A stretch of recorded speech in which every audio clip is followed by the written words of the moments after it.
আসসালামু আলাইকুম। আশা করি সবাই খুব ভালো আছেন। আজকের এই টি-শার্ট ডিজাইন টিউটোরিয়ালে আপনাদের সবাইকে স্বাগতম। আজকে আমরা আইডিওগ্রাম এআই দিয়ে আরেকটা টি-শার্ট ডিজাইন তৈরি করব এবং সেটি হবে ডগ লাভারদের জন্য ভ্যালেন্টাইন্স ডে উপলক্ষে। ওকে, সো আমি এখান থেকে দেখতে পাচ্ছেন উপরে একটি প্রম্পট লিখে সার্চ করেছি আইডিওগ্রামে এবং স্টাইল হিসেবে আমরা দিয়েছি এখানে 4টে স্টাইল এবং আমরা এখান থেকে দেখেন 4টা ডিজাইন কিন্তু সে আমাদেরকে জেনারেট করে দিয়েছে। এবং এই প্রম্পটগুলো কীভাবে পেতে হয় তা নিয়ে কিন্তু অবশ্যই আমাদের এই ভিডিও সিরিজে দেওয়া রয়েছে। আমাদের সম্ভবত 66 এবং 67 নাম্বার ভিডিওতে দেওয়া রয়েছে এই প্রম্পটগুলো কীভাবে জেনারেট করতে হয়। আপনারা যদি ওই দুইটা ভিডিও না দেখে আসেন অবশ্যই দেখে আসবেন। সো আজকে আমরা এখান থেকে এই প্রম্পটটা লিখে দিয়েছি। আপনারা চাইলে এই প্রম্পট লিখে এরকম টাইপের টি-শার্ট ডিজাইন জেনারেট করতে পারেন। সো আমি এখান থেকে জাস্ট 4টা স্টাইল ইউজ করেছি। সো এখান থেকে আমি এই ডিজাইনটি নিয়ে একটা টি-শার্ট ডিজাইন করব, জাস্ট এই ডগটি নিয়ে, কারণ এটার চেহারাটা খুবই স্মুথ এবং সুন্দর লাগছিল আমার কাছে। সো আমি জাস্ট ছবিটাকে সেভ করে নিচ্ছি। ছবিটাকে সেভ হয়ে যাওয়ার পর আমরা চলে আসবো vectorizer.ai এই ওয়েবসাইটে এবং এই ওয়েবসাইটে আসবো একটাই কারণে, কারণ আমাদের এই ছবিটাকে ভেক্টরে রূপান্তরিত করতে হবে এই ওয়েবসাইট দ্বারা। আমরা জাস্ট এই ওয়েবসাইট থেকে জাস্ট ছবিটাকে এখান থেকে আমি জাস্ট আপলোড করে দিব এবং আপলোড করে দেওয়ার কিছুক্ষণ মুহূর্তেই এই ছবিটা কিন্তু ইপিএস ফরম্যাটে ভেক্টর হয়ে যাবে। সো এখান থেকে দেখতে পাচ্ছেন ছবিটা কিন্তু ভেক্টর হয়ে গিয়েছে। আমি ডাউনলোডে ক্লিক করে দিব এবং এখান থেকে জাস্ট আমি ডাউনলোড করে দিচ্ছি আমাদের এই ছবিটা। সো এখান থেকে দেখেন এই ইপিএস ফরম্যাটে কিন্তু এটা ডাউনলোড হয়ে গিয়েছে। এবার আমাদেরকে চলে আসতে হবে ইলাস্ট্রেটরে আসার পর ক্রিয়েট নিউতে ক্লিক করে আমরা টি-শার্ট ডিজাইনের ফাইল সাইজটা নিয়ে নিচ্ছি 11.9 ইঞ্চি এবং 17.9 ইঞ্চি এবং কালার মোড থাকবে RGB 300 ppi। ওকে, এটা দিয়ে জাস্ট আমি ক্রিয়েটে ক্লিক করে দিব। ক্রিয়েটে ক্লিক করে দেওয়ার পর যেহেতু আমরা ব্ল্যাক টি শার্টের জন্য ডিজাইন করছি, সো একটা এখান থেকে শেপ ড্র করবো এবং শেপটার কালারটা আমরা ব্ল্যাক কালার করে দিয়ে এটাকে Ctrl+2 দিয়ে জাস্ট লক করে দিলাম। এবার জাস্ট ইপিএসটাতে ডাবল ক্লিক করে দিচ্ছি।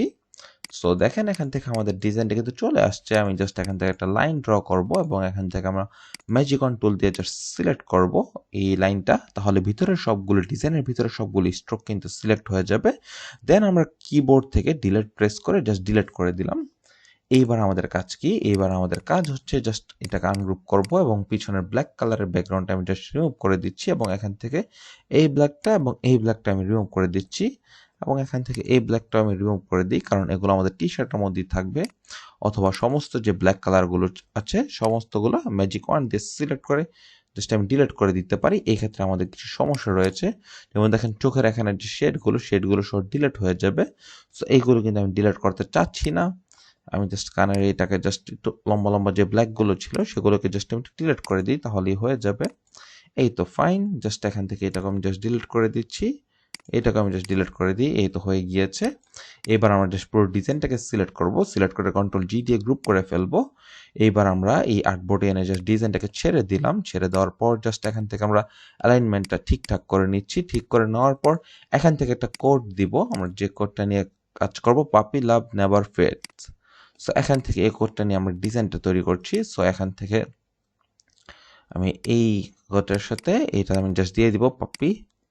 আমি জাস্ট এখান থেকে পাপি লেখাটা উপরে থাকলো, পাপি লাভ নেভার ফেড কথাটা নিচে থাকবে। ওকে, সো এখান থেকে পাপির এই ফন্টটা আমি জাস্ট দেখি কোনটা দেওয়া যায়।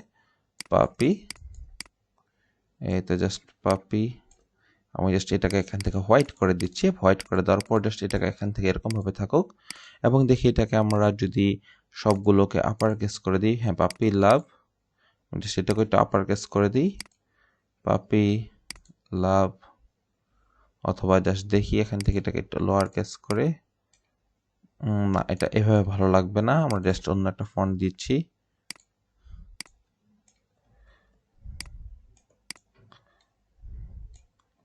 এই তো এই ফন্টটা এরকম করে জাস্ট দিয়ে দিই। ওকে, এখান থেকে এটা জাস্ট একটু মোটা থাকলো এখান থেকে। Okay fine.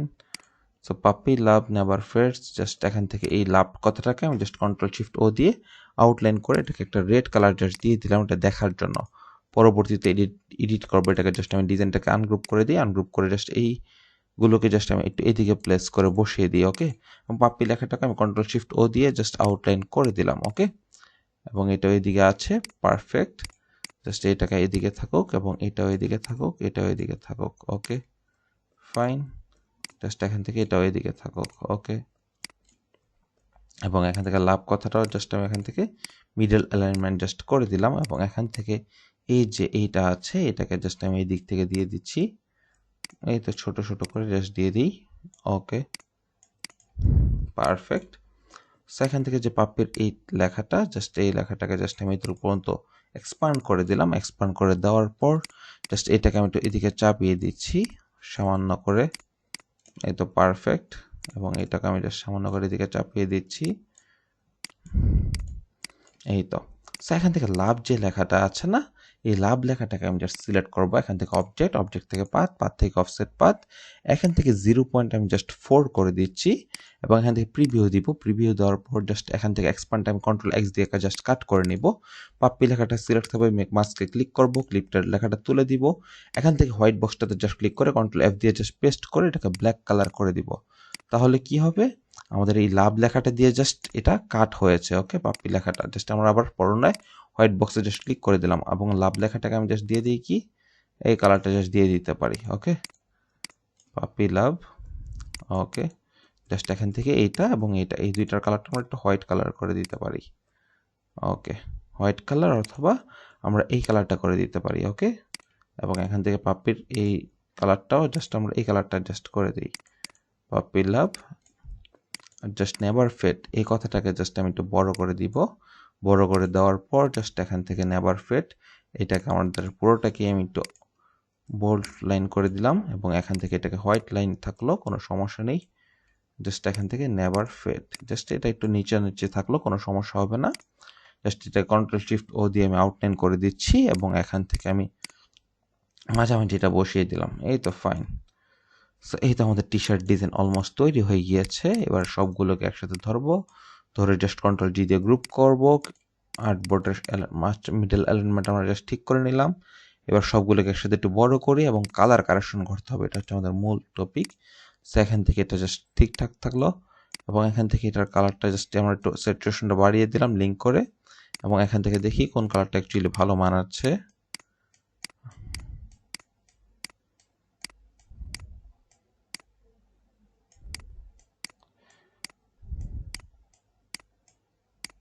এই কালারটা কিন্তু খুব ভালো মানাচ্ছিল, যদি একটু রেড কালার থাকলে ভালো লাগে, জাস্ট এই কালারটা ভালো মানাচ্ছিল। আমি জাস্ট আর একটু হোয়াইট করে দিলাম, আর একটু স্যাচুরেশন করে দিলাম। ওকে, জাস্ট দিয়ে আমি জাস্ট কন্টিনিউ দিয়ে দিলাম। সো এই তো আমাদের একটা টি শার্ট ডিজাইন তৈরি হয়ে গেল। আপনারাও চাইলে ঠিক এরকমভাবে টি শার্ট ডিজাইন তৈরি করে ফেলতে পারবেন খুব সহজেই। সো এই টিউটোরিয়ালটি ভালো লাগলে অবশ্যই চ্যানেলটি সাবস্ক্রাইব করে পাশে থাকবেন। সবাইকে ধন্যবাদ। আসসালামু আলাইকুম।